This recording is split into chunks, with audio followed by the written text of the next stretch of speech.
Vamos a ver ahora dos funciones que trabajan de la misma forma, que son period_add y period_diff. Period_add nos permite añadirle a un formato a una fecha, añadirle una serie de meses. Y period_diff nos permite calcular los meses que hay entre dos fechas. A ambos, las fechas, hay que pasárselo como una cadena de texto en formato año-mes. Por ejemplo, select period_add, pues a la fecha actual, que sería 2021 mes 1, lo que voy a hacer es añadirle 2 meses. Entonces lo que va a volver es un número que va a contener 2021-03. 2021-03. Está diciendo que es los últimos dígitos es el mes marzo de 2021. Period_diff, lo que me permite restar dos fechas. Pues a esta fecha le voy a restar marzo y lo que me va a volver son los 2 meses de diferencia. Le está indicando que la primera fecha es más antigua 2 meses.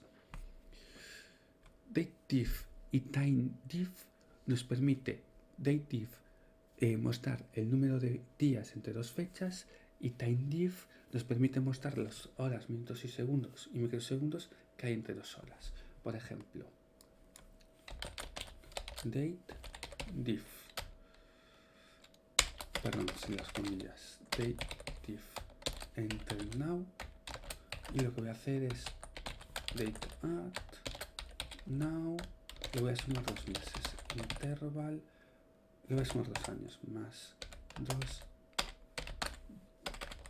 year. Entonces, si esto está bien, lo que me va a volver, la diferencia, son 730 días, porque nos devuelve en días. Si le pongo un year, nos va a devolver 365, que es la diferencia de días que hay entre estos dos periodos. Timediff, pues lo mismo, pero para las horas. Ya no lo hago. Después tenemos Unix timestamp, que nos devuelve la marca de tiempo Unix. La marca de tiempo Unix suele ser un dato numérico tipo long, que nos da la fecha desde el 1 de enero de 1970, nos da los microsegundos que han pasado desde el 1 de enero de 1970. Yo si por ejemplo copio este valor o le pongo por ejemplo select unit timestamp de fecha alt from empleados, nos volvería la marca de tiempo Unix para cada una de las fechas de alta.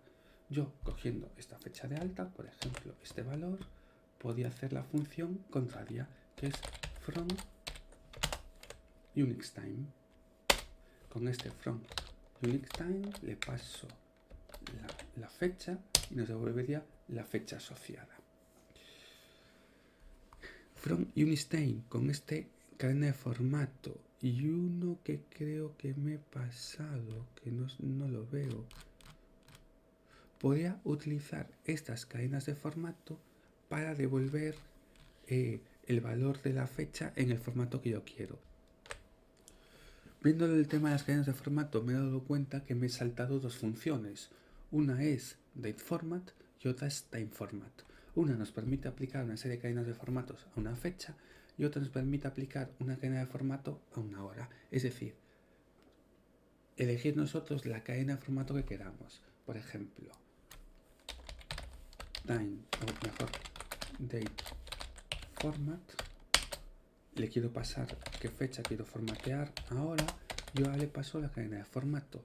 Esta cadena de formato es la que está en esta tabla. Por ejemplo, quiero pasarlo en formato español, día, mes y año. Entonces vamos a coger tanto por ciento de, que es día con 2 cifras. Vamos a ir probando cómo funciona. Tenemos el día, después queremos el mes con 2 dígitos es tanto por ciento m. Y por último queremos el año con 4 cifras. El año con 4 cifras es Y mayúscula, tanto por ciento Y mayúscula. Entonces tenemos ese formato. Si quisiésemos Y minúscula, tendríamos el año con 2 cifras. Es decir, podemos elegir el formato. Incluso podemos ponerle que hoy es el día tanto por ciento de el año. Es decir, podemos meterle por dentro las cadenas que nosotros queramos. Lo que hace transforma esos caracteres de formato, estas cadenas especificadoras de formato, que es el tanto por ciento y un carácter, el valor correspondiente a la fecha que le hemos pasado como parámetro.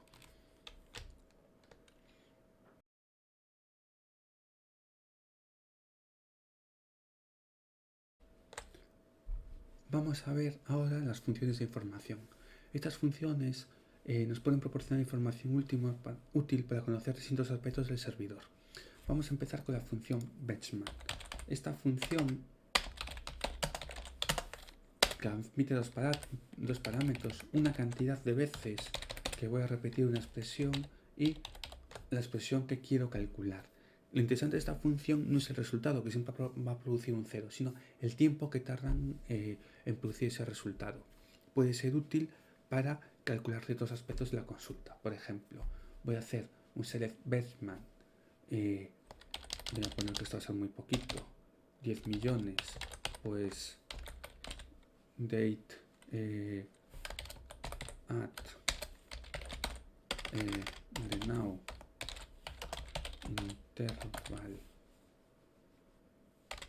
interval más 2 year, a ver lo que tarda, falta un paréntesis.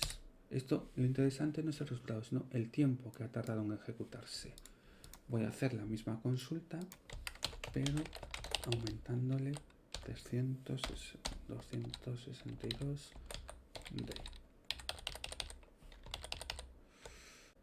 que el tiempo total ha sido, podemos ejecutar esta, vemos que el tiempo es prácticamente el mismo. Lo que nos permite es comparar el tiempo de ejecución entre dos consultas. Vale. El siguiente, charset, nos permite ver qué codificación de caracteres usa una cadena. Por ejemplo, select charset de el nombre from juegos. Vamos a poner aquí nombre para ver. Nos está diciendo que esta cadena usa UTF-8. Yo puedo hacer lo mismo para una constante.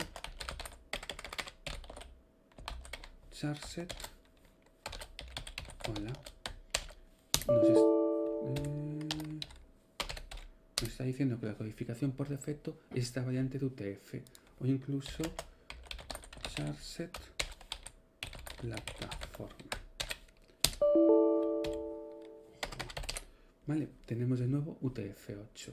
Vamos a ir a la tabla juegos y lo que voy a hacer es, vemos que la estructura, los dos usan UTF-8, plataforma, voy a poner Latin 1. Voy a guardar y si esto está bien, ahora nos mostraría esa distinta codificación. Es decir, nos detecta la codificación de una cadena. Colación es parecido. Nos indica el criterio, ya lo veremos, el criterio que se utiliza para ordenar una columna. Pues colación. Vale.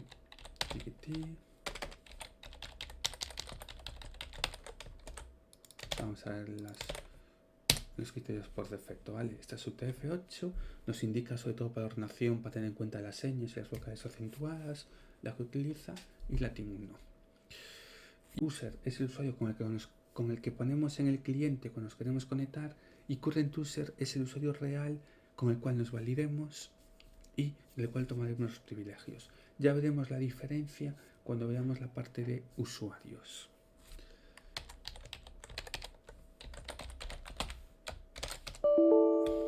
Mediante este comando lo que nos permite es mostrar la base de datos actual. Phone runs nos permite mostrar el número de filas de la última consulta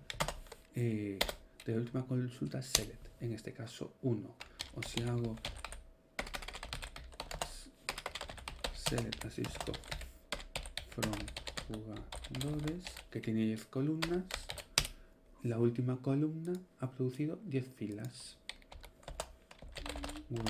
Nombre, todas aquellas que tengan una. Esto nos devuelve 7 filas. Pues si vamos a la segunda consulta, vemos que la última consulta ha producido 7 filas. Row count es muy parecido, pero es para filas actualizadas, borradas. Ya lo veremos cuando usemos update o delete. Y versión simplemente lo que nos da es la versión del sistema operativo. Versión, en este caso estamos usando un MariaDB 10.5.8.